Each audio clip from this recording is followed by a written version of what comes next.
नमस्कार दोस्तों, स्वागत है आप सभी लोग का आपके अपने YouTube channel live study Allahabad पर। तो दोस्तों, जैसा कि आपको पता है कि इतिहास से संबंधित 2 क्लास हमारी प्रत्येक दिन होती है। पहली क्लास जो वर्तमान समय में आप यूट्यूब पे देख रहे हैं, यहाँ पे हम लोग TGT, PGT, LT grade, DSSB assistant professor, UGC net के प्रीवियस ईयर क्वेश्चन के साथ-साथ दोस्तों ऐसे क्वेश्चन को देखते हैं जो प्रश्न इन परीक्षाओं के दृष्टिकोण से महत्वपूर्ण होते हैं। अर्थात दोस्तों, यहाँ पे हम लोग कंप्लीट ऑब्जेक्टिव क्वेश्चन को देखते हैं। और जो हमारी दूसरी क्लास होती है दोस्तों, वो लाइव स्टडी इलाहाबाद के मोबाइल एप्लीकेशन पे होता है। यहाँ पे दोस्तों इतिहास के तीनों पार्ट, ठीक है, मतलब एंशिएंट हिस्ट्री, मिडिवल हिस्ट्री और मॉडर्न हिस्ट्री, इन तीनों पार्ट को दोस्तों सविस्तार से पढ़ते हैं। अर्थात लाइव स्टडी इलाहाबाद के मोबाइल एप्लीकेशन पे इतिहास के कॉन्सेप्ट की क्लास दोस्तों होती है, ठीक है। न्यू बैचेज स्टार्ट है दोस्तों और एडमिशन भी ओपन है, ठीक है। तो इतिहास का कॉन्सेप्ट का क्लास अगर जो आपको ज्वाइन करना है दोस्तों, तो जो उसकी फीस रखी गई है केवल और केवल दोस्तों 2000 रुपये रखी गई है, ठीक है। एडमिशन फीस जो है 2000 रखी गई है।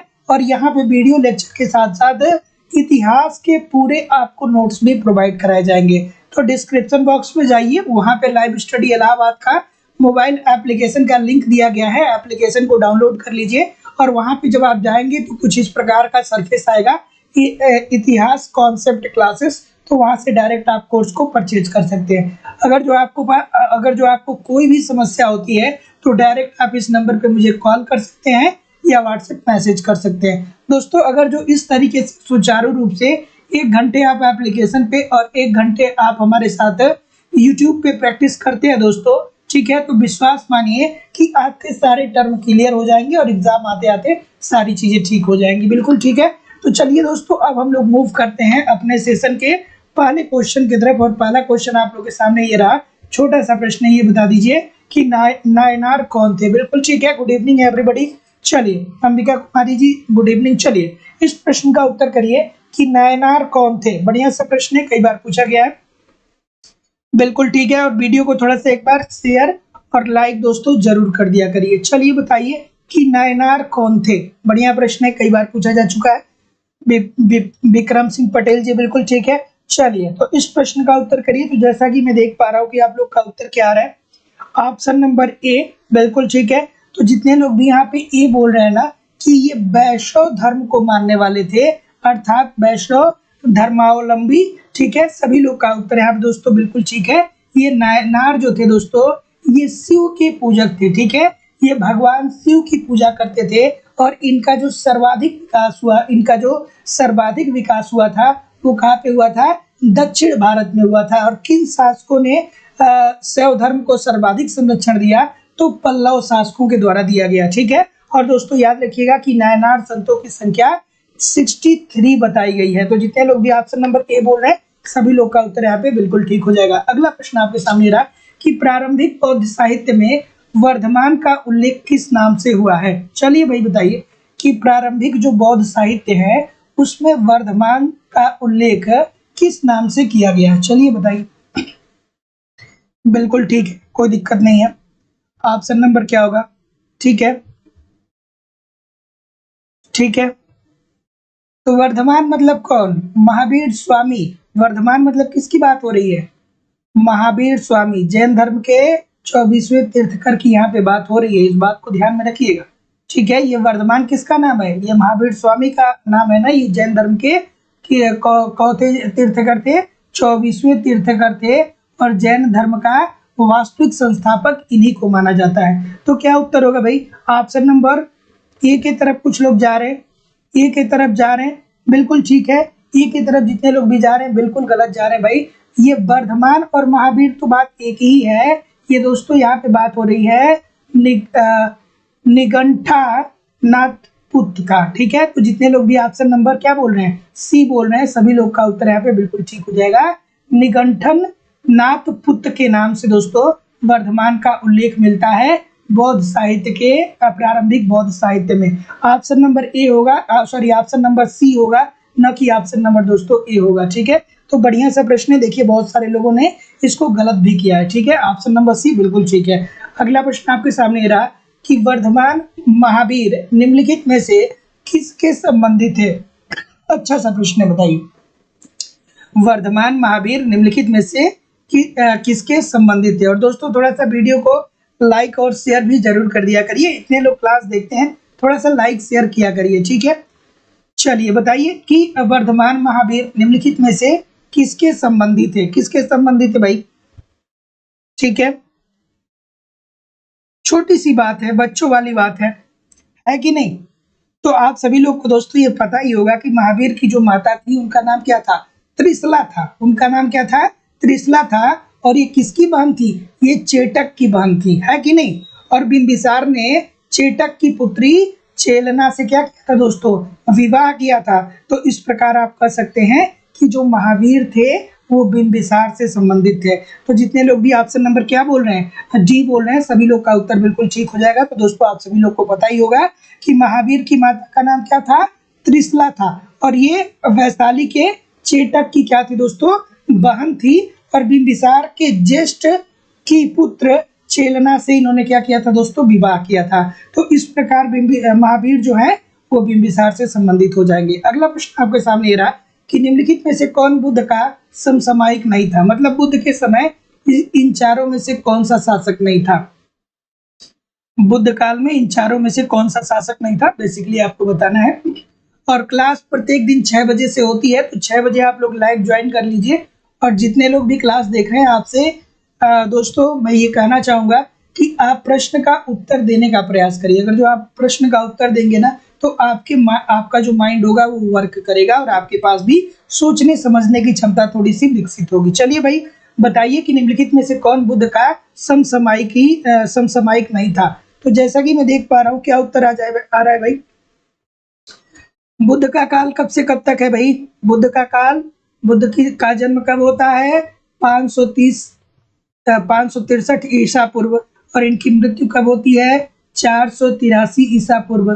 ठीक है, तो इस कालखंड के अंतर्गत कौन सा शासक नहीं आता है, आपको बेसिकली बताना है। तो जैसा कि मैं देख पा रहा हूँ कि उदयभद्र की आप लोग बात कर रहे हैं दोस्तों, सभी लोग का उत्तर यहाँ पे बिल्कुल ठीक हो जाएगा। उदयभद्र जो है इस कालखंड के अंतर्गत नहीं आता है। तो उदयभद्र कब आता है भैया?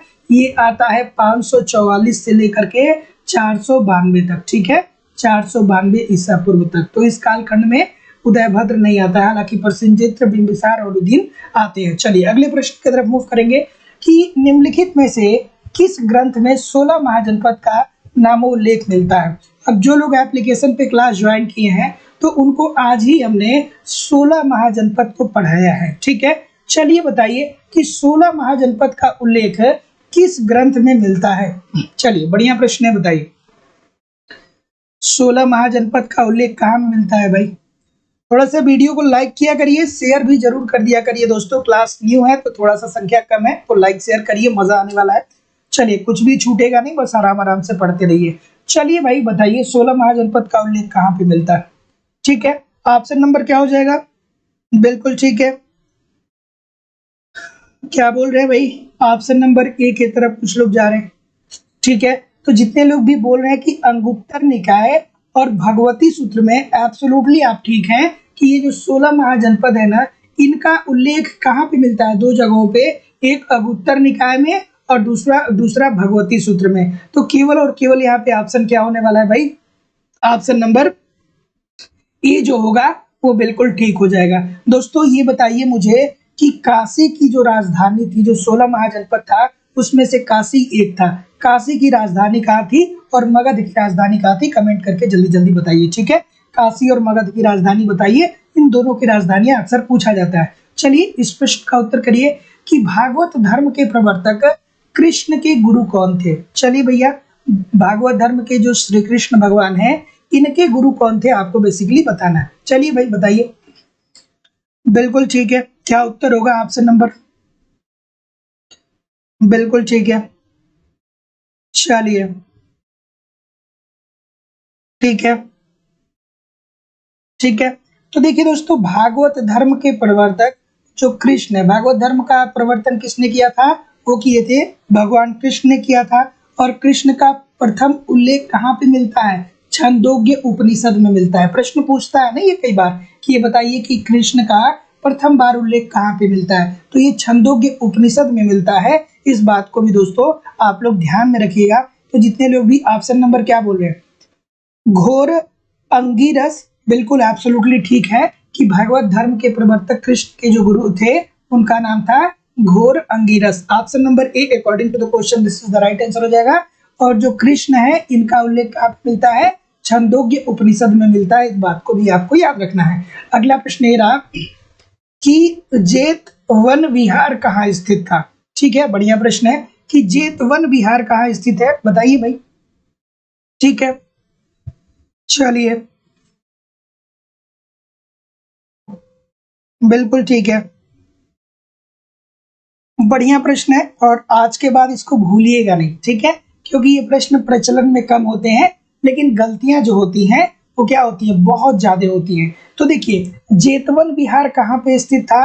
तो जितने लोग भी यहाँ पे श्रावस्ती की बात कर रहे हैं ना, सभी लोग का उत्तर यहाँ पे बिल्कुल ठीक हो जाएगा। और ये श्रावस्ती कहाँ पे है भैया? श्रावस्ती जो है ये अपने उत्तर प्रदेश में ही है, आप सभी लोग को पता होगा। और यहीं पे दोस्तों क्या है, सारनाथ। ठीक है, एक सेकेंड, ये जेतवन विहार कहाँ स्थित है? हाँ ठीक है, तो जितने लोग भी श्रावस्ती की बात कर रहे हैं दोस्तों, सभी लोग का उत्तर यहाँ पे बिल्कुल ठीक है। और सर्वाधिक उपदेश कहाँ पे दिया था गौतम बुद्ध ने? ठीक है, सर्वाधिक उपदेश जो गौतम बुद्ध ने दिया था इसी श्रावस्ती में दिया था ना। और गौतम बुद्ध ने सबसे ज्यादा अपना समय भी कहाँ पे बिताया था? श्रावस्ती में भी बिताया था। तो जितने लोग भी बी बोल रहे हैं सभी लोग का उत्तर बिल्कुल ठीक है। मीनू यादव जी, किचन पॉइंट जी, चंद्र प्रकाश जी, रविंद्र कुमार जी, विक्रम सिंह पटेल जी, चंद्र प्रकाश जी। चलिए इस प्रश्न का उत्तर करिए कि निम्नलिखित में से किस धार्मिक पुस्तक में बलि तथा भाग शब्दों का प्रयोग भूमि कर के लिए किया गया है? बढ़िया प्रश्न। ठीक है दोस्तों, आप बस हमारे साथ आराम आराम से पढ़ते रहिए, कुछ भी छूटेगा नहीं, कुछ भी नहीं छूटेगा, ये सारी चीजें आपको तैयार हो जाएंगी। बशर्ते आपको 6 बजे से लेकर के 7 बजे तक हमारे साथ लाइव जुड़ना है और आप अपने प्रश्न का उत्तर भी ट्राई करिए कि दिया करिए। ठीक है, चलिए इस प्रश्न का उत्तर करिए, बढ़िया प्रश्न है। ठीक है, क्या उत्तर होगा भाई कि निम्नलिखित में से किस धार्मिक पुस्तक में बलि तथा भाग शब्द का प्रयोग भूमि कर के लिए किया गया है? ऑप्शन नंबर क्या होगा? ऑप्शन नंबर बी की तरफ बहुत सारे लोग जा रहे हैं, कोई सी बता रहा है। ठीक है, ठीक है, ये देखिए ये भूमि कर की बात हो रही है। अब कुछ लोग दिमाग लगा के ये सोचेंगे कि भाई बलि देने की जो प्रथा थी ये तो उत्तर वैदिक काल और ऋग वैदिक काल में थी, तो ये बौद्ध धर्म से कैसे संबंधित होगा? तो इसके आधार पे आप या तो इतरीय ब्राह्मण की तरफ चले जाएंगे या शतपथ ब्राह्मण की तरफ चले जाएंगे, बौद्ध और जैन की तरफ जाएंगे नहीं। और एग्जामिनर आपसे यही गलती करवाना चाहता है, ये कह रहा है कि भूमि कर की बात यहाँ पे हो रही है, यहाँ पे सामान्यतः बलि की बात नहीं हो रही है। ये बस ये कह रहा है कि निम्नलिखित में से किन धार्मिक पुस्तकों में बलि तथा भाग शब्दों का प्रयोग भूमि कर के लिए किया गया, मतलब जो भूमि कर है उसके लिए बलि और बलि और भाग शब्द का प्रयोग किया गया है। तो ये ऑप्शन नंबर बी होगा दोस्तों, ये बौद्ध साहित्यों में ये वर्णन किया गया है। तो जितने लोग भी आई थिंक कि मीनू यादव जी बी बोल रहे हैं, बिल्कुल ठीक है। अगला प्रश्न आपके सामने रहा कि निम्नलिखित में से कौन सा सही है? ठीक है, कौन सा सही है भाई बताइए। अच्छा सा प्रश्न है, छोटा सा प्रश्न है, बढ़िया सा प्रश्न है। निम्नलिखित में से कौन सा सही है? ठीक है, ठीक है, बिल्कुल ठीक है, बिल्कुल ठीक है। निम्नलिखित में से कौन सा सही है आपको बेसिकली बताना है। ठीक है, क्या उत्तर होगा भैया? देखिए महावीर, ऑप्शन नंबर सी, जितने लोग भी बोल रहे हैं बिल्कुल ठीक है कि महावीर ने पार्श्वनाथ के 4 आयामों में और 4 आयामों में एक और आयाम को जोड़ा था। वो क्या जोड़ा था भैया? ये पंचतंत्र बताए थे। ठीक है, जो 4 आयाम पार्श्वनाथ ने बताया था उसमें इन्होंने एक व्यवस्था को और ऐड कर दिया, वो क्या था? ब्रह्मचर्य था। ठीक है, तो इन्होंने बाद में चल करके पंचतंत्र अर्थात इसमें एक भाग को और ऐड कर दिया जिसका नाम क्या था दोस्तों? ब्रह्मचर्य। तो जितने लोग भी सी बोल रहे हैं बिल्कुल ठीक बोल रहे हैं। अगला प्रश्न आपके सामने रहा कि 6ठी शताब्दी ईसा पूर्व में निम्नलिखित में से किस महाजनपद में राजतंत्रात्मक शासन नहीं था। ठीक है, तो जब 16 महाजनपदों को आप पढ़ेंगे तो आप देखेंगे कि मैक्सिमम महाजनपद थे वहां पे राजतंत्र था, लेकिन कहीं कहीं पे कुछ जो राज्य थे, कुछ जो महाजनपद थे वो गणतंत्र भी थे। ठीक है, तो बताइए इस प्रश्न का उत्तर कि 6ठी शताब्दी ईसा पूर्व में निम्नलिखित में से किस महाजनपद में राजतंत्रात्मक शासन नहीं था। चलिए भाई बताइए। बढ़िया प्रश्न है। देखिए 16 महाजनपद से बहुत प्रश्न बनता है, और जो लोग एप्लीकेशन पे एडमिशन लिए हैं तो आज ही 16 महाजनपदों के बारे में पढ़ाया जा रहा है वहाँ पे। ठीक है, तो आराम से जितनी भी क्लासेस वहाँ पे चल रही हैं देखते रहिए, वहाँ पे जो नोट्स दिया जा रहा है उसको देखते रहिए, रिवीजन करते रहिए, कुछ भी आपका छूटने वाला नहीं है। ठीक है, तो क्या उत्तर होगा। और डिस्क्रिप्शन बॉक्स में एप्लीकेशन का लिंक है, आप एप्लीकेशन के लिंक को डाउनलोड कर सकते हैं, वहाँ से डायरेक्ट कोर्स परचेज कर सकते हैं, या अगर जो कोई प्रॉब्लम आती है तो ये जो नीचे नंबर आ रहा है इस पर आप मुझे कॉल भी कर सकते हैं या व्हाट्सएप मैसेज भी कर सकते हैं। तो ऑप्शन नंबर क्या हो जाएगा दोस्तों, जितने लोग भी बी की बात बोल रहे हैं सभी लोग का उत्तर यहाँ पे बिल्कुल ठीक हो जाएगा। और 16 महाजनपद का उल्लेख कहाँ भी मिलता है दोस्तों, ये मिलता है अंगुत्तर निकाय में और भगवती सूत्र में। ठीक है, लेकिन ये जो वज्जी था, ये वज्जी महाजनपद था, यहाँ पे राजतंत्रात्मक शासन नहीं था। तो ऑप्शन नंबर जितने लोग भी बी बोल रहे हैं सभी लोग का उत्तर यहाँ पे बिल्कुल ठीक हो जाएगा। चलिए अगले प्रश्न की तरफ मूव करेंगे कि 6ठी शताब्दी ईसा पूर्व में कौन सा नगर निम्नलिखित में से पाली साहित्य से ज्ञात नहीं है। चलिए ठीक है, ठीक है, बताइए इस प्रश्न का उत्तर।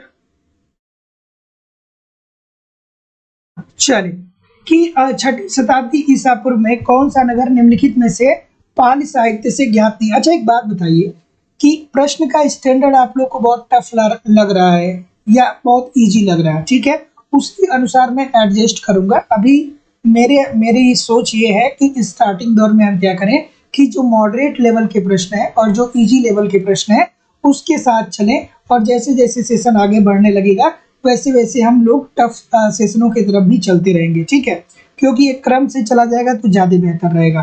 तो जो सेशन चल रहा है कैसा लग रहा है, मज़ा आ रहा है कि नहीं आ रहा है, ठीक लग रहा है कि नहीं लग रहा है, कमेंट करके जरूर बताइए। चलिए अगला प्रश्न आपके सामने ये रहा। तो ऑप्शन नंबर क्या बोल रहे हैं भैया, भीटा बोल रहे हैं। सभी लोग का उत्तर यहाँ पे बिल्कुल ठीक हो जाएगा कि 6ठी शताब्दी ईसा पूर्व में कौन सा नगर निम्नलिखित में से पाल साहित्य से ज्ञात नहीं होता है। तो पाल साहित्य से एक नगर है जिसका नाम है क्या, भीटा, उसका उल्लेख देखने को नहीं मिलता है। ऑप्शन नंबर सी बिल्कुल ठीक है, भीटा आप पढ़ेंगे भी नहीं, कभी पढ़ेंगे भी तो बहुत रेयरली पढ़ेंगे। अगला प्रश्न ये रहा कि शिशुनाग मूलतः संबंधित था। जो शिशुनाग था दोस्तों वो मूलतः किस महाजनपद से संबंधित था आपको बताना है। ठीक है, ठीक है, तो शिशुनाग के बारे में आप लोग को जानते ही होंगे कि ये जो हर्यक वंश का अंतिम शासक था कौन था, नागदशक। नागदशक की हत्या करके शिशुनाग ने क्या किया था दोस्तों, शिशुनाग ने नागदशक की इसने क्या की थी दोस्तों, हत्या करके शिशुनाग वंश की क्या किया था, स्थापना किया था। चलिए बताइए इस प्रश्न का उत्तर। ठीक है, तो हर्यक वंश का जो अंतिम शासक था जिसका नाम था क्या, नागदशक, उसकी हत्या किसने कर दी, शिशुनाग ने कर दी। किस वंश की स्थापना किया, शिशुनाग वंश की स्थापना कर दिया। ठीक है, चलिए बताइए इस प्रश्न का उत्तर।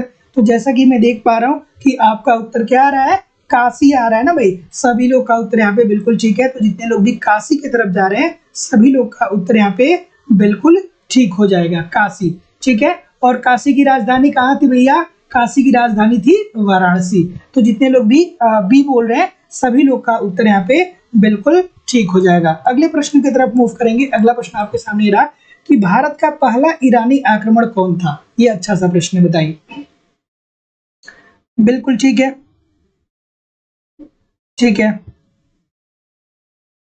चलिए कि भारत पर पहला ईरानी आक्रमणकर्ता कौन था। चलिए ठीक है, और देखिए दोस्तों कभी भी जब आप हिस्ट्री को पढ़िए ना तो कालखंड जो है वो बहुत अच्छे से याद रखिए। ठीक है, बहुत सारे लोग कहते हैं कि कालखंड जो है उतना जरूरी नहीं होता है हिस्ट्री में, क्योंकि यहाँ से प्रश्न बनता है। जब तक आप कालखंड को नहीं तैयार करेंगे तब तक आप हिस्ट्री के कॉन्सेप्ट को समझ ही नहीं पाएंगे। आपको आपको इस तरीके से तैयार करना होगा कि हिस्ट्री कहाँ से स्टार्ट होती है, पाषाण काल से स्टार्ट होती है। तो वहां पे हम पूरा पाषाण काल को 3 भागों में बांटते हैं, पूरा पाषाण काल, मध्य पाषाण काल और नव पाषाण काल। उसके बाद क्या आ जाता है भैया, उसके बाद हमारा आ जाता है वैदिक साहित्य। तो वैदिक साहित्य में हमारा क्या, सॉरी, उसके बाद हमारा आ जाता है सिंधु सभ्यता। तो सिंधु सभ्यता का कालखंड क्या है, फिर सिंधु सभ्यता का जब पतन हो जाता है तब वैदिक काल आ जाता है। तो वैदिक काल को 2 भागों में बांटते हैं। ऋग वैदिक काल का कालखंड क्या है, फिर उत्तर वैदिक काल का कालखंड क्या है। उसके बाद आप आ जाते हैं 16 महाजनपद पे, ठीक है, तो इसका कालखंड क्या है। उसके बाद आप चले आते हैं किस पे, धार्मिक आंदोलन पे, जहाँ जैन धर्म, बौद्ध धर्म, वैष्णव धर्म, शैव धर्म, हर धर्म के बारे में आप पढ़ते हैं। तो एक कालखंड अगर जो आप तैयार रखेंगे ना अपने दिमाग में मोटा मोटी, तो आपको कंफ्यूजन कभी नहीं होगा। लेकिन अगर जो कालखंड नहीं याद रख रहे हैं ना, तो फिर आपको समझ ही में नहीं आएगा कि शतपथ ब्राह्मण और भगवती सूत्र ये कब की बात है। ठीक है, चलिए अगला प्रश्न आपके सामने ये रहा कि भारत का पहला ईरानी आक्रमण कौन था। तो जैसा कि मैं देख पा रहा हूँ कि ऑप्शन नंबर सी की तरफ बहुत सारे लोग जा रहे हैं। तो जितने लोग भी सी की तरफ जा रहे हैं, पुरुष सभी लोग का उत्तर यहाँ पे बिल्कुल ठीक हो जाएगा। तो भारत पर पहला ईरानी जो आक्रमण किया था उसका नाम क्या था दोस्तों, वो था कुरुश। तो जितने लोग भी ऑप्शन नंबर सी बोल रहे हैं सभी लोग का उत्तर यहाँ पे बिल्कुल ठीक हो जाएगा। अगला प्रश्न आपके सामने रहा कि भारत का उल्लेख करने वाला प्रथम ग्रीक लेखक कौन था। ठीक है, बढ़िया सा प्रश्न है कि भारत का उल्लेख करने वाला प्रथम ग्रीक शासक कौन था। और सेशन को थोड़ा सा लाइक कर दिया करिए दोस्तों, ठीक है, लाइक और शेयर भी करिए। क्लास आपके लिए हो रही है तो जिम्मेदारी भी आपकी है लाइक शेयर करने की। तो थोड़ा सा निवेदन है सभी लोगों से कि लाइक शेयर किया करिए। बहरहाल मैं आपको के लिए तब तक बना रहूंगा जब तक कि आपका एग्जाम नहीं हो जाता है। ठीक है, प्रैक्टिस करते रहिए, आराम आराम से पढ़ते रहिए, घबराइए नहीं। 20% 30% जितने भी प्रश्न आ रहे हैं करिए, धीरे धीरे सुधार होगा। चलिए अगला प्रश्न है कि भारत का उल्लेख करने वाला प्रथम ग्रीक लेखक कौन था। चलिए भाई, ऑप्शन नंबर क्या हो जाएगा, ए की तरफ कुछ लोग जा रहे हैं, कुछ लोग सी की तरफ जा रहे हैं। भैया मेगास्थनीज ही हमेशा थोड़ी हो जाएंगे। ठीक है, स्काई लेक्स था। तो जितने लोग भी ऑप्शन नंबर ए बोलेंगे सभी लोग का उत्तर यहाँ पे बिल्कुल ठीक हो जाएगा। भारत का उल्लेख करने वाला प्रथम ग्रीक जो लेखक था वो स्काई लेक्स था। दोस्तों अगर जो मेगास्थनीज की बात करें तो ये तो मौर्य काल में आते हैं ना। ठीक है, तो मौर्य काल तक ऐसा थोड़ी था कि किसी ने भारत का उल्लेख नहीं किया था। तो ऑप्शन नंबर ए हो जाएगा दोस्तों। याद रखिएगा, बहुत सारे लोग गलत कर रहे हैं कि भारत का उल्लेख करने वाला प्रथम ग्रीक लेखक जो था वो स्काई लेक्स था। Option number A according to the question this is the right answer यहाँ पे दोस्तों हो जाएगा। ठीक है, चलिए अगला प्रश्न ये रहा कि एहोल लेख के लेखक कौन है। अब एहोल में क्या मिलता है भैया, सती प्रथा का उल्लेख देखने को मिलता है। ठीक है, इस प्रश्न का उत्तर करिए। ठीक है, वहां पे ऑप्शन नंबर ए सही था। ठीक है, इस प्रश्न का उत्तर करिए कि एहोल लेख के लेखक कौन है। बढ़िया प्रश्न है। ठीक है, ठीक है, ठीक है, तो आप सभी लोग को पता होगा दोस्तों एहोल लेख के बारे में कि एहोल लेख चालुक्य नरेश पुलकेशिन द्वितीय से संबंधित था। ठीक है, एहोल अभिलेख किससे संबंधित था दोस्तों, ये पुलकेशिन द्वितीय से संबंधित था। और ये कौन सा शासक था, ये चालुक्य नरेश था। ठीक है, तो जितने लोग भी ऑप्शन नंबर क्या बोल रहे हैं भाई, ठीक है, बिल्कुल ठीक है, ऑप्शन नंबर क्या हो जाएगा। मतलब कितनी गलतियां हो रही हैं, इतनी गलती क्यों हो रही भाई। ये रवि कीर्ति था, हरिशेन नहीं था, रवि कीर्ति था। ऑप्शन नंबर बी होगा दोस्तों। तो जितने लोग भी बी बोल रहे हैं रवि कीर्ति, सभी लोग का उत्तर बिल्कुल ठीक हो जाएगा। तो अभी एहोल लेख के लेखक की बात करें दोस्तों तो ये था Ravi Kirti. Option number B according to the question this is the right answer हो जाएगा। अगला प्रश्न आप लोग के सामने ये रहा कि पल्लव मल्ल उपाधि थी। ठीक है, पल्लव मल्ल किसकी उपाधि थी बताइए। पल्लव मल्ल की उपाधि किस शासक के द्वारा ग्रहण किया गया था, बेसिकली आपको बताना है। चलिए बताइए, ऑप्शन नंबर क्या होगा। बिल्कुल ठीक है,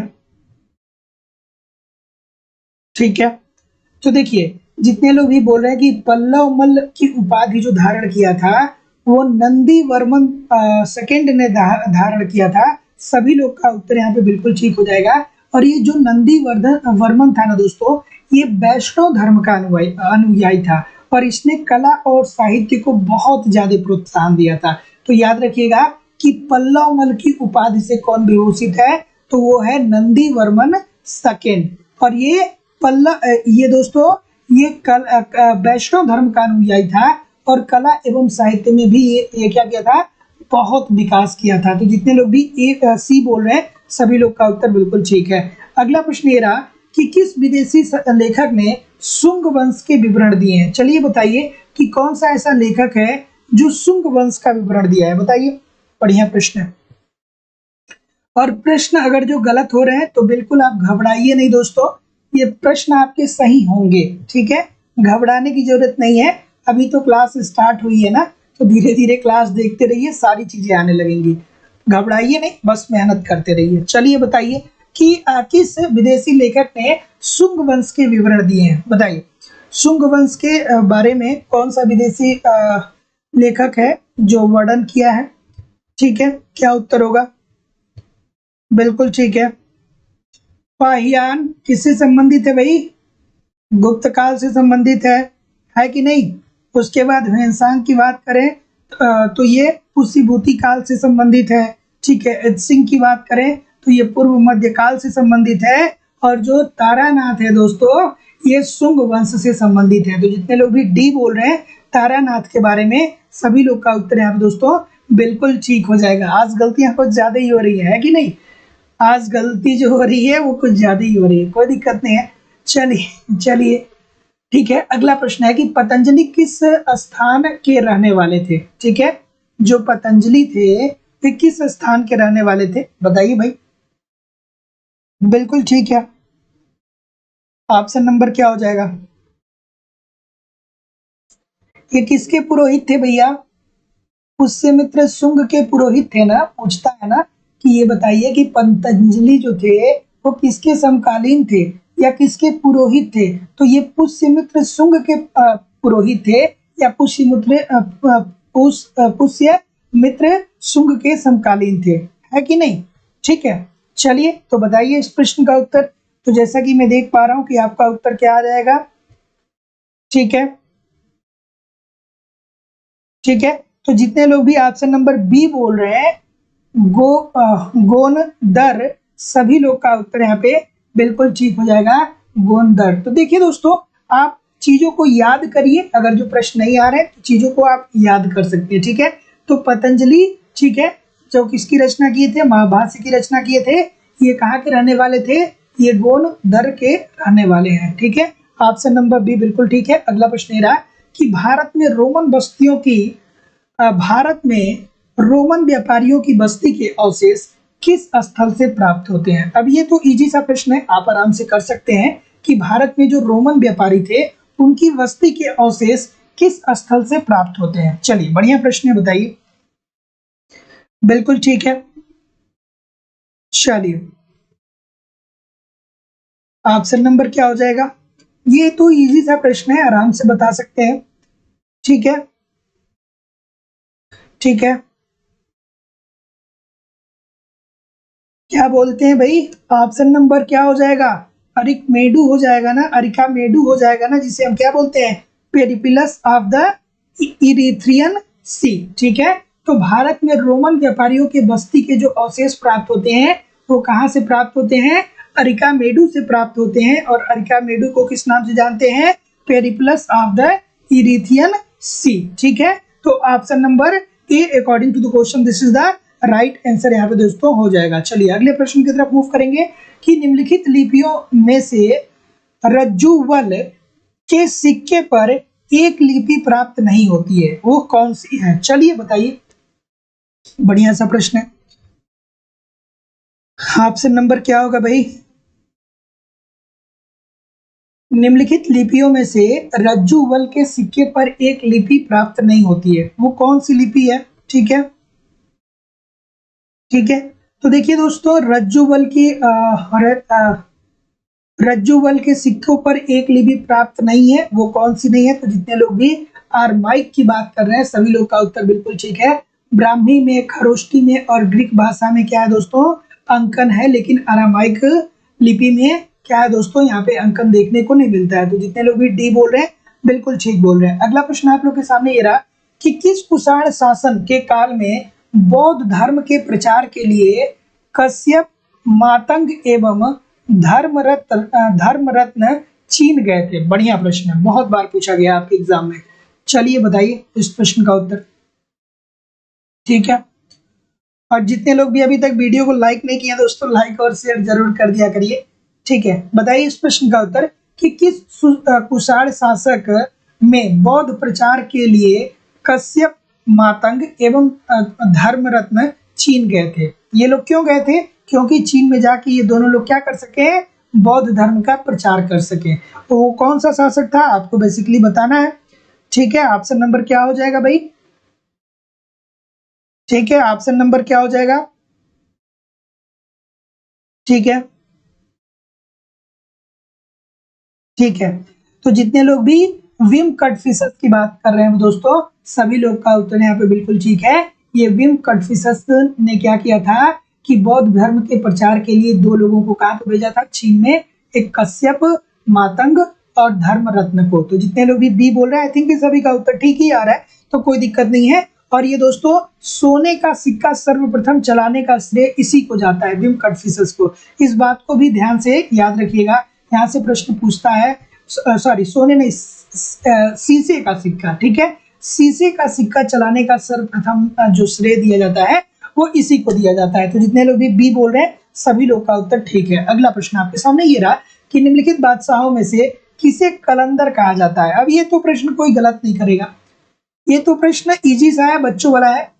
कलंदर किसे कहा जाता है भाई, बताइए कि निम्नलिखित बादशाहों में से किसे कलंदर कहा जाता है? ठीक है, चलिए, अगर जो आज गलत होता है तो फिर आज के बाद कभी नहीं गलत होगा, मैं विश्वास के साथ आपको कह सकता हूं। ठीक है, आज गलत कर देंगे फिर इसके बाद कभी नहीं गलत होगा। चलिए बताइए कि कलंदर किसे कहा जाता है? ठीक है, ठीक है, ठीक है, तो जितने लोग भी ऑप्शन नंबर क्या बोल रहे हैं, बाबर का, सभी लोग का उत्तर यहाँ पे बिल्कुल ठीक है। कलंदर की उपाधि जो है दोस्तों, ये बाबर को दी गई थी। और क्यों दी गई थी? क्योंकि ये क्या था, ये दान करता था, और जो इसकी दान की अवधारणा थी, इससे जनता प्रभावित हुई, बहुत प्रभावित हुई, और इसी के बदले जनता ने इसे कलंदर का नाम दिया। ठीक है, तो ये दान बहुत देता था और दान के वजह से जनता के द्वारा इसे कलंदर की उपाधि दी गई। और मुगल वंश का संस्थापक कौन था भैया? यही तो था, बाबर ही तो था। ठीक है, तो जितने लोग भी ऑप्शन नंबर ए बोल रहे हैं बिल्कुल ठीक बोल रहे हैं। अगला प्रश्न आपके सामने रहा कि 1620 ईस्वी में जहांगीर ने किसके नेतृत्व में कांगड़ा के विरुद्ध अभियान भेजा? अच्छा सा प्रश्न बताइए। बिल्कुल ठीक है, बढ़िया प्रश्न है, बताइए। ठीक है, चलिए कि 1920 ईस्वी में जहांगीर के ने किसके नेतृत्व में कांगड़ा के विरुद्ध अभियान भेजा था? चलिए बताइए, अच्छा सा प्रश्न है। ठीक है, बिल्कुल ठीक है, तो यहाँ पे जितने लोग भी ऑप्शन नंबर ए बोल रहे हैं, राजा विक्रमादित्य जीत, सभी लोग का उत्तर बिल्कुल ठीक है। तो याद रखिएगा कि 1920 ईस्वी में जहांगीर ने राजा विक्रमादित्य के नेतृत्व में कांगड़ा के विरुद्ध अभियान किया था। तो जितने लोग भी ऑप्शन नंबर ए बोल रहे हैं, सभी लोग का उत्तर यहाँ पे बिल्कुल ठीक हो जाएगा। अगला प्रश्न आपके सामने रहा कि बाबर द्वारा किस भाषा में तुजुक ए बाबरी लिखी गई थी? अब देखिए ये प्रश्न जो है वो इजी है, लेकिन गलतियां बहुत होती हैं। जब आप एग्जामिनेशन में जाएंगे तो वहां पे आपको एक से ज्यादा उत्तर ठीक लगने लगेंगे। तो ये सारी समस्या कहाँ पे दूर होगी? जब आप प्रैक्टिस करेंगे, जब आप सेशन को ज्वाइन करेंगे। रोज ज्वाइन करिए, रोज लाइव आइए, रोज उत्तर देने का प्रयास करिए, सारी समस्याएं दूर हो जाएंगी। चलिए तो बताइए, बाबर द्वारा किस भाषा में तुजुक ए बाबरी लिखी गई थी? बताइए। बिल्कुल ठीक है, तुजुक ए बाबरी को क्या बोलते हैं दोस्तों? बाबरनामा, भी बाबरनामा के नाम से भी इसे जानते हैं ना। ठीक है, चलिए बताइए। और ये क्या थी, बाबर का आत्मकथा था। ठीक है, तो तुजुक्के बाबरी, ये क्या है दोस्तों, ये बाबरनामा की बात हो रही है। और बाबरनामा क्या था, ये बाबर की आत्मकथा थी। और ये दोस्तों तुर्की भाषा में लिखा गया था। ठीक है, क्योंकि दोस्तों ये कहाँ से आया था, तुर्क था। तो जितने लोग भी ऑप्शन नंबर सी बोल रहे हैं, सभी लोग का उत्तर यहाँ पे बिल्कुल ठीक हो जाएगा। Option number C according to the question this is the right answer हो जाएगा। अगले प्रश्न की तरफ मूव करेंगे कि ये बताइए कि मुगल काल में जब्ती क्या थी। ठीक है, पढ़ते हैं ना मुगल काल में जब्ती प्रथा के बारे में बहुत पढ़ते हैं ना, तो बताइए कि मुगल काल में जब्ती क्या थी। चलिए भाई बताइए, अच्छा सा प्रश्न है। मैं आप सभी लोग के कमेंट को भी देख रहा हूँ। ठीक है, तो बिल्कुल आप निश्चिंत रहिए, कोई दिक्कत नहीं है। ठीक है, ठीक है, ठीक है, ठीक है,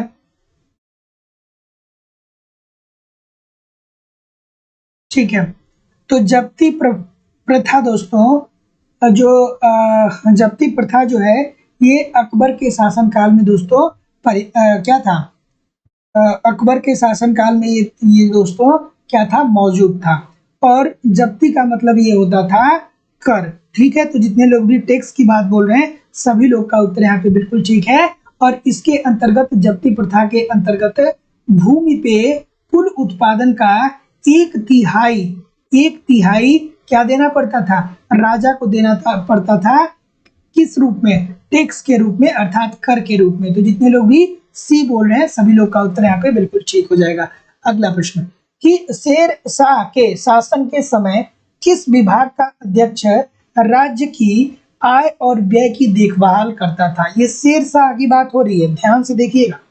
कह रहा है कि शेर शाह के शासन के समय किस विभाग का अध्यक्ष राज्य की आय और व्यय की देखभाल करता था। चलिए भाई, अच्छा सा प्रश्न है, आराम से करिए इस प्रश्न का उत्तर। बिल्कुल ठीक है, क्या उत्तर होगा भाई, ठीक है, क्या उत्तर हो जाएगा, ठीक है। ऑप्शन नंबर, जितने लोग भी ए बोल रहे हैं, दीवान ए वजारत, सभी लोग का उत्तर यहाँ पे बिल्कुल ठीक हो जाएगा। तो याद रखिएगा कि शेर शाह के शासन के समय किस विभाग का अध्यक्ष राज्य की आय और व्यय की देखभाल करता था, तो उस विभाग का अध्यक्ष को बोलते थे Diwan e Wazarat. Option number A according to the question this is the right answer यहाँ पे हो जाएगा। अगले प्रश्न की तरफ मूव करेंगे कि अकबर के समय मालवा विजय के लिए कौन उत्तरदायी था। बढ़िया प्रश्न है, बताइए कि अकबर के समय जो जब मालवा विजय हुआ, तो उस टाइम इसका उत्तरदायी कौन था। चलिए बताइए, ठीक है, ठीक है,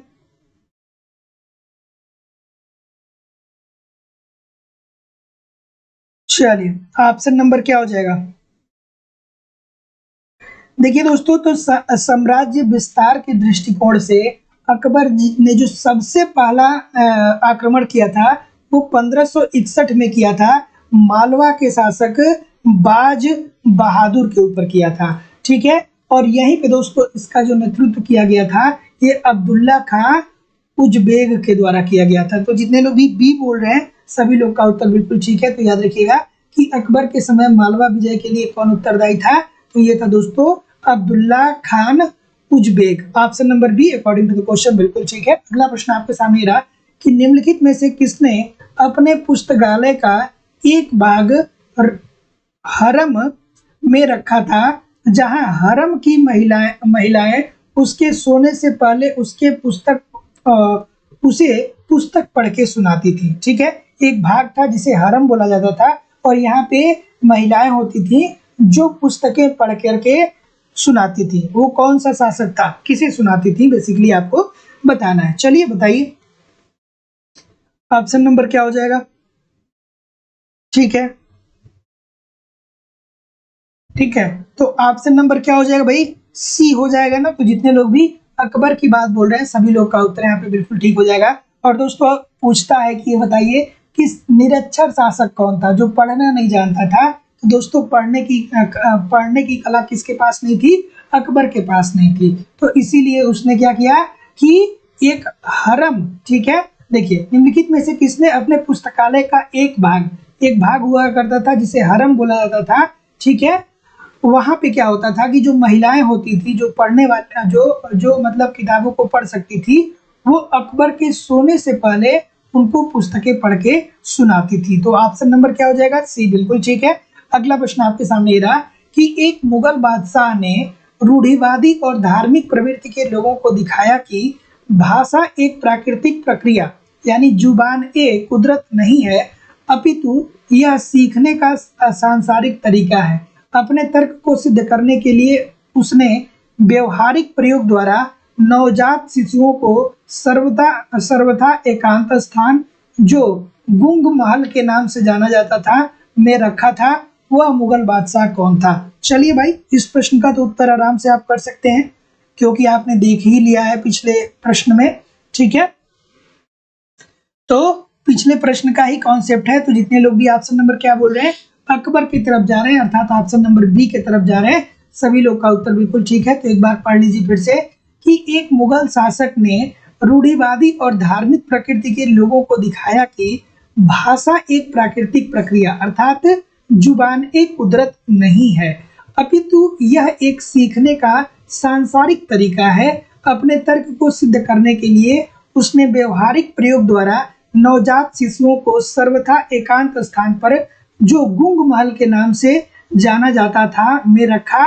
वह मुगल बादशाह कौन था भैया? वो था अकबर। तो जितने लोग भी ऑप्शन नंबर बी बोल रहे हैं, सभी लोग का उत्तर बिल्कुल ठीक है। अगला प्रश्न आपके सामने रहा कि भारत और उज्बेकिस्तान के कौन से दो शासक मक्का और मदीना के पवित्र क्षेत्रों की ओर जाने वाले रास्तों को विजित करने हेतु सहमत हुए? निम्नलिखित में से उन शासकों को क्या करिए? चिन्हित करिए। चलिए भैया, चिन्हित करके बताइए,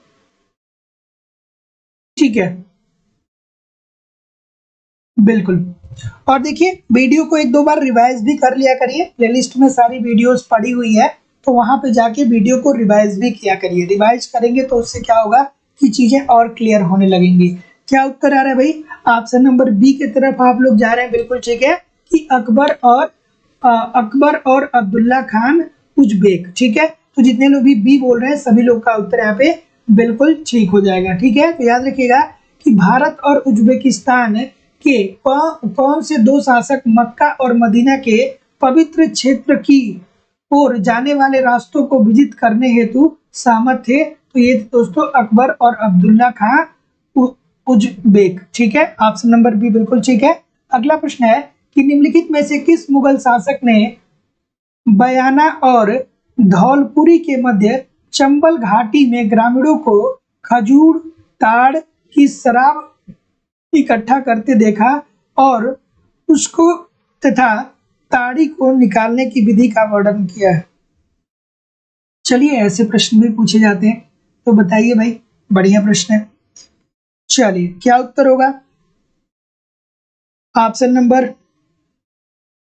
देखिए, कह रहा है कि निम्नलिखित में से किस मुगल शासक ने बयाना और धौलापुर के मध्य चंबल घाटी में ग्रामीणों को खजूर ताड़ की शराब इकट्ठा करते देखा और इसको तथा ताड़ी को निकालने की विधि का वर्णन किया है? तो दोस्तों, जितने लोग भी क्या बोल रहे हैं यहाँ पे, ऑप्शन नंबर क्या होगा? बी की तरफ बहुत सारे लोग जा रहे हैं, अकबर की तरफ, अकबर की तरफ बहुत सारे लोग जा रहे हैं। और कोई?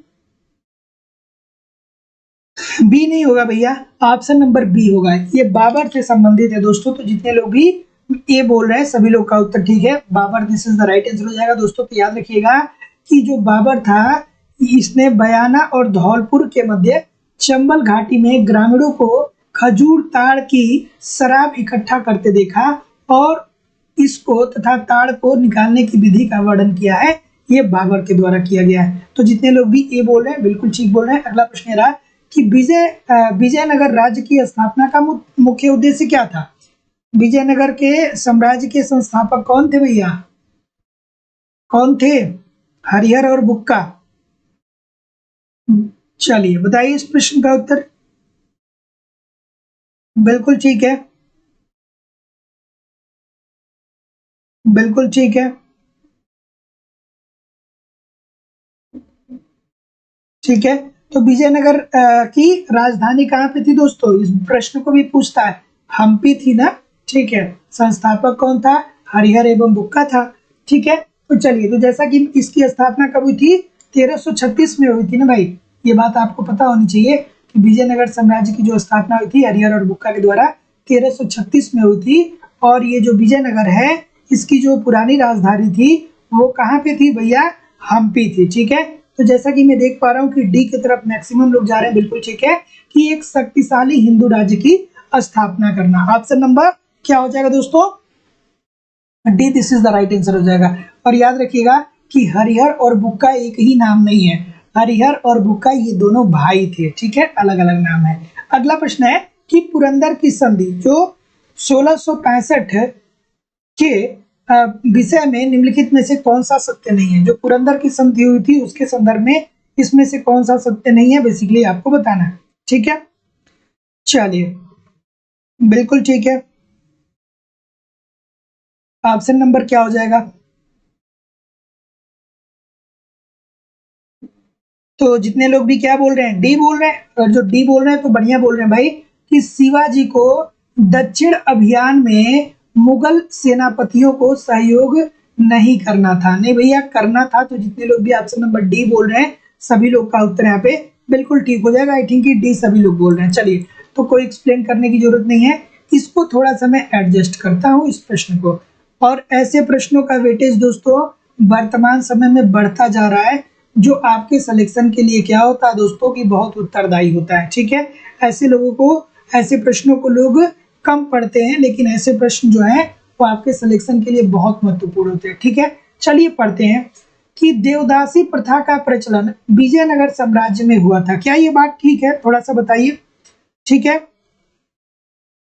ठीक है। तो याद रखिएगा दोस्तों कि जब चोल आप पढ़ेंगे और जब आप चालुक्य पढ़ेंगे, ठीक है, तो ये जो देवदासी प्रथा है ना, इस देवदासी प्रथा का जो आरंभ हुआ था ये चोल और चालुक्य शासन के काल में हुआ था, न कि ये विजयनगर में हुआ था। तो ये वाला तो गलत हो जाएगा, ठीक है। ये क्या हो जाएगा? गलत हो जाएगा। तो याद रखिएगा कि देवदासी प्रथा का आरंभ किस काल में हुआ था, या देवदासी प्रथा किस काल में प्रचलित थी?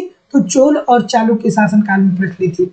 दक्षिण भारतीय मंदिरों में दक्षिण भारतीय मंदिरों से संबंध नृत्यांगनाएं सम्मान की दृष्टि से देखी जाती थी। बिल्कुल बात भैया ठीक है कि जो दक्षिण भारत में जो औरतें नृत्य करती थी उनको बहुत ही सम्मान की नजर से देखते थे। जब आप पल्लव वंश पढ़ेंगे, चालुक्य पढ़ेंगे, चोल पढ़ेंगे, मतलब जो दक्षिण भारत के राज्य हैं उनको आप पढ़ेंगे, तो यहाँ वहां पे आप बहुत ही आराम से इन सारी बातों को पढ़ेंगे। तो जितने लोग भी डी बोल रहे हैं कि ये गलत है किंतु आर सही है, सभी लोग का उत्तर ठीक है। अगला प्रश्न आपके सामने ये रहा कि 1665 में पुरंदर की संधि शिवाजी और किसके मध्य हुई थी? जो पुरंदर की संधि हुई थी 1665 में, वो किसके किसके मध्य हुई थी? चलिए बताइए भाई। इजी सा प्रश्न आ गया, सभी लोग इस प्रश्न का उत्तर ठीक करिए। पुरंदर की संधि किसके किसके मध्य हुई थी भाई? ठीक है, कब हुआ था पुरंदर की संधि? 1665 में हुआ था, है कि नहीं? है ना? तो बताइए। ठीक है, ठीक है, ठीक है। तो जो पुरंदर की संधि हुई थी दोस्तों, ये हुई थी शिवाजी और जय सिंह के मध्य। और इस संधि के अंतर्गत जो शिवाजी थे ना, उनको किले का 1/3 और भूमि का 1/3 भाग किसको देना पड़ा था? मुगलों को देना पड़ा था। तो जितने लोग भी सी बोल रहे हैं सभी लोग का उत्तर यहाँ पे बिल्कुल ठीक है। और यहीं पे दोस्तों शिवाजी ने क्या किया था कि मुगलों की अधीनता को भी स्वीकार कर लिया था। तो चलिए आगे मूव करेंगे कि शिवाजी के राज्यकाल में कौन वित्त विभाग का प्रमुख होता था? शिवाजी के काल में वित्त विभाग का प्रमुख कौन होता था भाई? बताइए, बढ़िया प्रश्न है। ठीक है, ठीक है, ठीक है। अष्ट प्रधान, ठीक है, 8 मंत्रियों का समूह जो होता था किसके काल में होता था? शिवाजी के काल में होता था। और उसे क्या बोलते थे भैया? उसे अष्ट प्रधान बोलते थे, ठीक है। तो ये कह रहा है कि शिवाजी के राज्यकाल में कौन वित्त विभाग का प्रमुख होता था? जो वित्त का प्रमुख होता था उसे दोस्तों बोलते थे अमात्य। ठीक है, तो जितने लोग भी ये बोल रहे हैं, अमात्य बोल रहे हैं, सभी लोग का उत्तर ठीक है कि शिवाजी के राज्यकाल में कौन वित्त विभाग का प्रमुख सचिव था? तो वो था दोस्तों अमात्य। ऑप्शन नंबर ए बिल्कुल ठीक हो जाएगा। अगला प्रश्न आप लोग के सामने रहा कि किसने कहा था कि हमें इस जर्जर वृक्ष के तने पर आक्रमण करना चाहिए, शाखाएं तो स्वयं ही गिर जाएंगी। अच्छा दोस्तों, एक बात बताइए, मुझे थोड़ा कमेंट करके बताइएगा कि क्लास में मजा आ रहा है कि नहीं आ रहा है। मैं ये चाहता हूँ ना कि जब आप पढ़े हमारे साथ तो ऐसा ना लगे कि आप कोई बर्डन महसूस करें कि आप पढ़ाई कर रहे हैं। ठीक है, फ्री माइंड से बस आप ये सोचिए कि लाइफ में आपने इतना इतिहास पढ़ा है तो कुछ ना कुछ चीजें तो आपको आ रही होंगी। चलिए मैं आपसे कहता हूँ कि जितने प्रश्न हो रहे हैं इसमें से 10% प्रश्न ही आपको आ रहे हैं, कोई दिक्कत नहीं है। 10% आ रहे हैं ना। चलिए मैं इसको बढ़ा के दोस्तों 90% तक कर दूंगा अगर जो आप हमारे साथ लाइव रहेंगे, क्योंकि मैं रोज दोस्तों आपकी क्लास लूंगा और रोज आप सिंसियरिटी से अगर जो आप करते रहेंगे ना तो ये सारे प्रश्न इतनी बार आएंगे कि आपको ये सारे प्रश्न रट जाएंगे। और एप्लीकेशन पे जो क्लासेस हो रही है कॉन्सेप्ट की, उसको आप जरूर ज्वाइन कर लीजिए। वहां पे दोस्तों आपको तीनों पार्ट, इतिहास के तीनों पार्ट पढ़ा रहे हैं। वहां पे एंशिएंट भी चल रहा है, मॉडर्न मिडुअल भी चल रहा है और मॉडर्न भी चल रहा है। तीनों पार्ट आप वहां पे आराम से पढ़िए, कालखंड के अनुसार एक व्यवस्थित रूप से। वहां पे आप कॉन्सेप्ट को पढ़ते रहिए, यहाँ पे प्रैक्टिस करते रहिए, आपको कोई भी समस्या नहीं होने वाली है। बहुत ज्यादा नहीं, 3 घंटे पढ़िए कम से कम इन दोनों को मिला के क्लास को। ठीक है, तो डिस्क्रिप्शन बॉक्स में आप जाइए दोस्तों और ये एप्लीकेशन का लिंक दिया गया है, एप्लीकेशन को डाउनलोड कर लीजिए।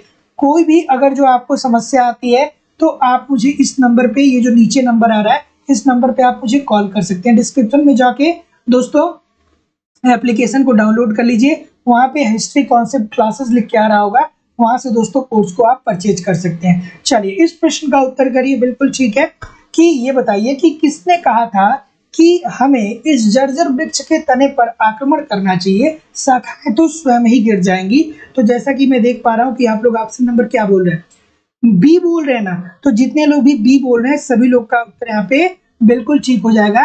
बाजीराव प्रथम पेशवा ने मुगल साम्राज्य के लिए ये बात कही थी। ठीक है, बाजीराव प्रथम ने किसको ध्वस्त करने के लिए या किसको पराजित करने के लिए ये बात कही थी? मुगल साम्राज्य को। ठीक है, तो ये स्टेटमेंट बाजीराव प्रथम के द्वारा दिया गया था कि हमें इस जर्जर वृक्ष के तने पर आक्रमण करना चाहिए, शाखाएं क्या होंगी? स्वयं ही गिर जाएंगी। चलिए अगला प्रश्न आपके सामने दोस्तों ये रहा कि विजयनगर में निम्नलिखित में से विजयनगर के निम्नलिखित में से किस राजा ने आंध्रभोज की उपाधि धारण की थी? यहाँ पे थोड़ा सा मिसप्रिंट है, बस ये पूछ रहा है कि ये बताए कि विजयनगर साम्राज्य के अंतर्गत कौन सा ऐसा शासक था जो आंध्रभोज की उपाधि को धारण किया था? अब ये तो प्रश्न इजी सा है, ये प्रश्न तो आराम से किया जा सकता है। चलिए बताइए ऑप्शन नंबर क्या होगा भाई? बी होगा, बिल्कुल ठीक है। तो जितने लोग भी ऑप्शन नंबर बी बोल रहे हैं सभी लोग का उत्तर यहाँ पे बिल्कुल ठीक हो जाएगा। और दोस्तों एक बात याद रखिएगा कि ये कृष्णदेव राय का जो काल था ना, ये तेलुगु साहित्य का क्लासिकल युग कहा जाता है। ठीक है, ठीक है, तेलुगु साहित्य का क्लासिकल युग बहुत इंपॉर्टेंट है। प्रश्न यहाँ से पूछता है कि ये बताइए कि तेलुगु साहित्य का क्लासिकल युग किसे कहा जाता है, किसके शासनकाल को कहा जाता है? ठीक है, मार्कर बहुत अच्छा नहीं चल रहा है बट आप समझ जाइएगा। तो कृष्णदेव राय के काल को ही दोस्तों तेलुगु साहित्य का क्लासिकल युग कहा जाता है। तो जितने लोग भी ऑप्शन नंबर बी बोल रहे हैं कि आंध्रभोज से की उपाधि किसने धारण की थी, तो वो कृष्णदेव राय ने किया था। चलिए अगले प्रश्न की तरफ मूव करेंगे कि निम्नलिखित में से किन स्थानों पर धार्मिक भवनों के निर्माण में अहिल्याबाई ने बहुत धन खर्च किया था? बढ़िया प्रश्न, बताइए कि निम्नलिखित में से किन स्थानों पर धार्मिक भवनों के निर्माण में अहिल्याबाई ने बहुत ज्यादा धन को खर्च किया था? ठीक है, ठीक है, देखिए ये किस वंश की शासिका थी भैया? अहिल्याबाई ये होलकर वंश की शासिका थी। ठीक है, ये किस वंश की शासिका थी प्रश्न पूछता है। ठीक है, अहिल्याबाई किस वंश की शासिका थी? ये होलकर वंश की शासिका थी दोस्तों, और ये धर्म में काफी विश्वास रखती थी। ठीक है, तो इन्होंने रामेश्वरम में जगन्नाथपुरी में, द्वारका में और केदारनाथ में। इन सभी जगहों पे जो धार्मिक भवनों का निर्माण हुआ था वहां पे इन्होंने बहुत खर्च किया था। तो ऑप्शन नंबर जितने लोग भी डी बोल रहे हैं सभी लोग का उत्तर बिल्कुल ठीक हो जाएगा। अगला प्रश्न ये रहा कि मोतीलाल नेहरू की अध्यक्षता में बुलाए गए सर्वदलीय सम्मेलन में निम्नलिखित में से किसने भाग नहीं लिया था? चलिए भाई बताइए, अच्छा सा प्रश्न आ गया। चलिए कि मोतीलाल नेहरू की अध्यक्षता में बुलाए गए सर्वदलीय सम्मेलन में निम्नलिखित में से किसने भाग नहीं लिया? ऑप्शन नंबर क्या हो जाएगा? ठीक है, कब बुलाया था भाई? कब बुलाया था इन्होंने? 1928 को बुलाया था, याद रखिएगा, है ना। 1928 को सर्वदलीय बैठक बुलाई थी किसने? मोतीलाल नेहरू ने, जिसमें इन्होंने अध्यक्षता की थी। ठीक है, तो क्या उत्तर होगा ऑप्शन नंबर? ठीक है, तो जैसा कि मैं देख पा रहा हूं डी की तरफ बहुत सारे लोग जा रहे हैं, तो जितने लोग भी डी की तरफ जा रहे हैं सभी लोग का उत्तर बिल्कुल ठीक है। मोहम्मद शफी ने इसमें भाग नहीं लिया था। तो याद रखिएगा कि जो 1928 में मोतीलाल नेहरू ने की अध्यक्षता में जो बुलाया गया सर्वदलीय सम्मेलन था, इसमें मोहम्मद शफी ने क्या किया? भाग नहीं लिया था। तो जितने डी बिल्कुल ठीक। अगला, भारतीय पूंजीवादियों द्वारा निम्नलिखित में से किस राष्ट्रीय आंदोलन को समर्थन किया गया? मतलब जो पूंजीवादी थे, जो उद्योगपति थे, उसने किस आंदोलन को समर्थन दिया, आपको बेसिकली बताना। चलिए बताइए। ठीक, थोड़ा वीडियो को लाइक और शेयर भी कर दिया करिए, है ना, थोड़ा सा वीडियो को लाइक शेयर भी कर दिया करिए दोस्तों। चलिए बताइए इस प्रश्न का उत्तर कि भारतीय पूंजीपतियों द्वारा निम्नलिखित में से किस राष्ट्रीय आंदोलन को समर्थन दिया गया था? तो जैसा कि मैं देख पा रहा हूं कि आपका उत्तर क्या आ रहा है? सी आ रहा है, बिल्कुल ठीक है। ठीक है, ठीक है, तो जितने लोग भी क्या बोल रहे हैं? सी बोल रहे हैं, सभी लोग का उत्तर बिल्कुल ठीक हो जाएगा। सविनय अवज्ञा आंदोलन का समर्थन दोस्तों भारत के पूंजीपतियों के द्वारा किया गया था। तो जितने लोग भी सी बोल रहे हैं बिल्कुल ठीक है। अगला प्रश्न ये रहा कि किसने 1920 में बंबई में हुए अखिल भारतीय ट्रेड यूनियन कांग्रेस के प्रथम अधिवेशन की अध्यक्षता की? बताइए। ठीक है, चलिए ठीक है, क्या उत्तर होगा भाई? ऑप्शन नंबर बी होना चाहिए क्या? बिल्कुल ठीक है। तो किसने 1920 में बंबई में हुए अखिल भारतीय ट्रेड यूनियन कांग्रेस के प्रथम अधिवेशन की अध्यक्षता किया था? तो वो किया था दोस्तों लाला लाजपत राय ने। तो जितने लोग भी यहाँ पे बी बोल रहे हैं सभी लोग का उत्तर यहाँ पे बिल्कुल ठीक हो जाएगा। और भारतीय ट्रेड यूनियन, ठीक है, इसके संस्थापक कौन थे दोस्तों? इसके संस्थापक थे नारायण मल्लार जोशी। ये भी प्रश्न इंपॉर्टेंट है, याद रखिएगा। अगला प्रश्न आपके सामने ये रहा कि स्वराज पार्टी की स्थापना हुई थी। अब ये बच्चों वाला प्रश्न आ गया भैया। स्वराज पार्टी के संस्थापक कौन थे भैया? ठीक है, ठीक है, चितरंजन दास, सभी लोग को पता ही होगा। स्वराज पार्टी के संस्थापक कौन थे? चितरंजन दास थे। और इसके जो महासचिव थे वो कौन थे भैया? वो थे मोतीलाल नेहरू। ठीक है, इसका उद्देश्य क्या था कि भारत को स्वराज दिलाया जाए। और इसकी जो स्थापना हुई थी ये कब हुई थी? 1 जनवरी 1923 को हुई थी। ठीक है, 1 जनवरी 1923 को इसकी स्थापना हुई थी। तो जितने लोग भी बी बोल रहे हैं बिल्कुल ठीक बोल रहे हैं। अगला प्रश्न ये रहा कि 1916 के लखनऊ अधिवेशन में क्या हुआ? ठीक है, बहुत इंपॉर्टेंट है, मोस्ट इंपॉर्टेंट प्रश्न है, अक्सर पूछे जाने वाला प्रश्न है, बहुत प्यारा सा प्रश्न है कि ये बताइए कि जो 1916 में लखनऊ का अधिवेशन हुआ था उसमें क्या हुआ था? और जो लोग भी लेट से सेशन को ज्वाइन किए हैं आप प्लेलिस्ट में जाकर के वीडियो को दोबारा देख लीजिएगा। ठीक है, क्योंकि एक क्रम से चीजें लाई जाती हैं जिसके अंतर्गत एंशिएंट, मिडुअल और मॉडर्न सारे पार्ट को कवर करने का प्रयास किया जाता है। तो अगर जो थोड़ा सा आप क्लास को मिस कर देंगे तो कोई एक बेहतरीन पार्ट आप मिस कर देंगे। तो प्लेलिस्ट में वीडियो सेव हो जाएगी, तो यूट्यूब पे जाकर के आप आराम से देख सकते हैं। चलिए भाई बताइए तो जैसा कि मैं देख पा रहा हूँ कि सी की तरफ कुछ लोग जा रहे हैं। ठीक है, बिल्कुल ठीक है दोस्तों। तो जितने लोग भी यहाँ पे सी की बात बोल रहे हैं, सभी लोग का उत्तर यहाँ पे बिल्कुल ठीक हो जाएगा। और इसके जो अध्यक्ष थे दोस्तों लखनऊ अधिवेशन के, वो कौन थे? अंबिका चरण मजूमदार थे। और इसी में अंबिका चरण मजूमदार की अध्यक्षता में जो लखनऊ में अधिवेशन हुआ था, यहाँ पे क्या हुआ था कि मुस्लिम लीग और कांग्रेस जो हुए वो क्या आए, करीब आए। और विघटन कब हुआ था? 1906 वाले अधिवेशन में। ठीक है, बेलगांव कब हुआ था? 1906 वाला जो अधिवेशन हुआ था उसमें। लेकिन फिर 1916 के लखनऊ अधिवेशन में मुस्लिम लीग और कांग्रेस के बीच क्या हुआ? सौहार्द बढ़ गया। अगला प्रश्न आपके सामने रहा कि निम्नलिखित में से किसके द्वारा स्वराज दल का गठन किया गया? बच्चों वाला प्रश्न आ गया, बताइए। स्वराज दल का गठन किया गया, तो अभी तो हमने देखा ना भाई, तो यहाँ पे रुकने की कोई जरूरत है क्या? चित्ररंजन दास और क्या? अगला, अच्छा आगे अब दोस्तों कोई भी प्रश्न नहीं है, तो जितने लोग भी हमारे साथ ज्वाइन किए हैं, आप सभी लोगों से निवेदन है एक बार वीडियो को लाइक और शेयर करते हुए जाइएगा। और दोस्तों लाइव स्टडी इलाहाबाद के मोबाइल एप्लीकेशन पे आपको पूरी हिस्ट्री पढ़ाई जा रही है। हिस्ट्री के तीनों पार्ट को पढ़ाया जा रहा है, एंशिएंट, मीडुअल और मॉडर्न। न्यू बैच स्टार्ट हो चुका है दोस्तों, क्लासेस उसकी प्रारंभ हो चुकी है।